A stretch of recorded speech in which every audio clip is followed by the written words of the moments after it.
going to take this picture and turn it into this picture for this tutorial. Here's a little close-up of the space dress. I really love how it came together. It's like sort of walking on water, little Jesus-like, but you know, Mandy style. So now it's time for the Photoshop process. So the first thing I'm going to do is create an expansion out of several pictures that I took, also sort of known as a panoramic. And at first I'm going to match the width and the height to 30 inches for each, making quite a large file. And then I'm going to have white spaces around my main picture, which I'm going to fill up with other pictures. So now I'm going to make the width and the height a little bit larger, now to 40 inches. So I'm making the image file a lot larger, which will print amazing, by the way. And you can print a lot larger when you create expansions, which is why I like to do them. I'm going to place my pictures next to each other, but overlap them so that I can create a layer mask and erase away and have the water blend together. And then I'm going to bring on a different picture, which doesn't really match up, but that's okay because we're going to fix that in a little bit. I'm going to use my square crop tool, and I'm going to create a square image from this photo.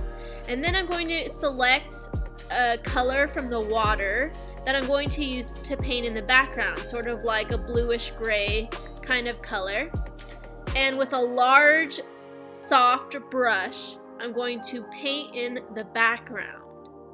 At this point, I want a straight line, so I'm going to hold down the Shift button as I paint across the entire landscape. And even though it was uneven before, now that I painted across it, it kind of added a foggy, kind of smoky look to the landscape, and you can't even tell that it's not matched.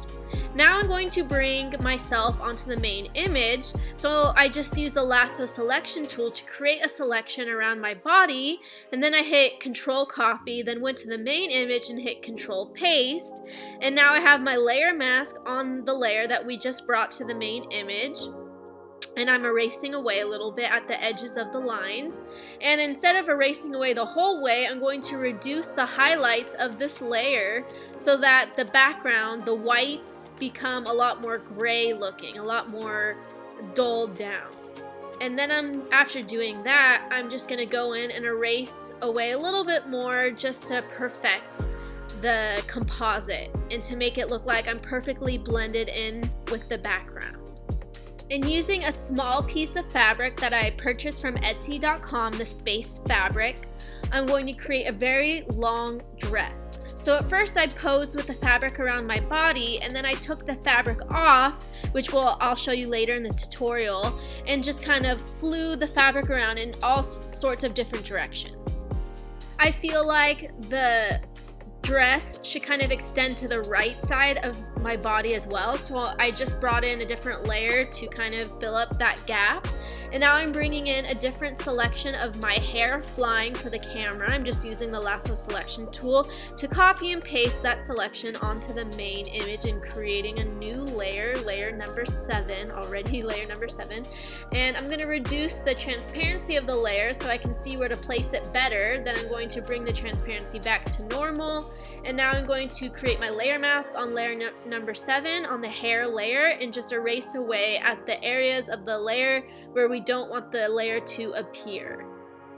And I'm just going to perfect that as much as I can, and then I'm going to go back to creating the dress. So now you can see the fabric is off my body and kind of just flying in the air, and I'm just going to copy and paste different selections of the space dress, the fabric, onto the main image. And I transform pretty much all the layers, which you can do by hitting Command T on a Mac keyboard, and that allows you to make the layer larger like I'm doing right now. I'm stretching out the layer by just pulling out the boxes, and you can only get the box by transforming the layer, so make sure you do that first so you can make it bigger, stretch it out, and do what you need to do.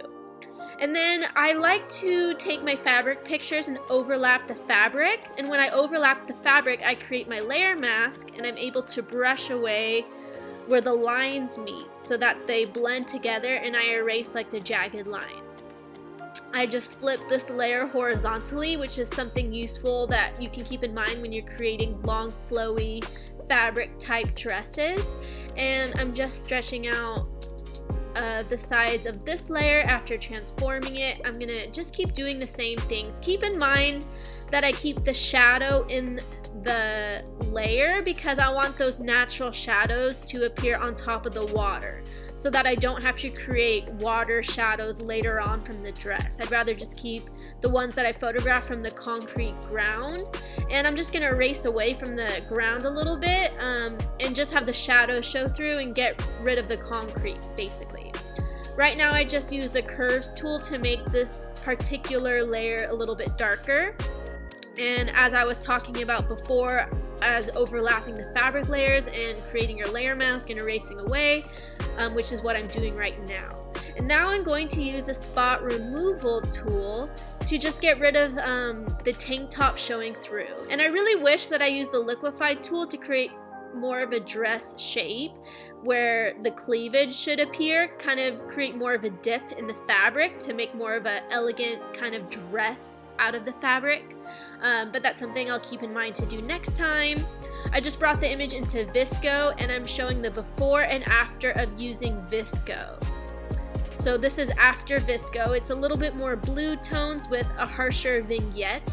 And now I'm also using the brush tool to brush on a couple of moons. Since, you know, the dress is space and galaxy and stars, I figured it might be kind of cool to connect that with the sky itself above me.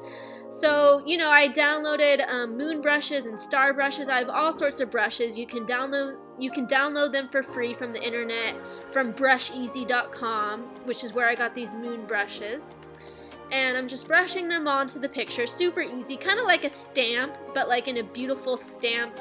It's, you know, you can get very detailed brushes. They're not like cheap looking, so I like to use them a lot in pictures. And now it's time for selective color adjustment layers. It's always the step I do after using Visco. So right now I'm just adjusting the colors. And then I'm adding some vibrance and saturation to the overall picture, which is what I normally do, and then I'll erase some of the saturation from the person's skin in the photo. So now this is the final image. Thank you so much for sticking around with me and watching this tutorial. If you enjoyed it, if you learned something new, please like, comment, share, subscribe. It'll really help me out a lot. Don't forget to leave me a comment in the comment section below, and I'll see you guys for the next tutorial.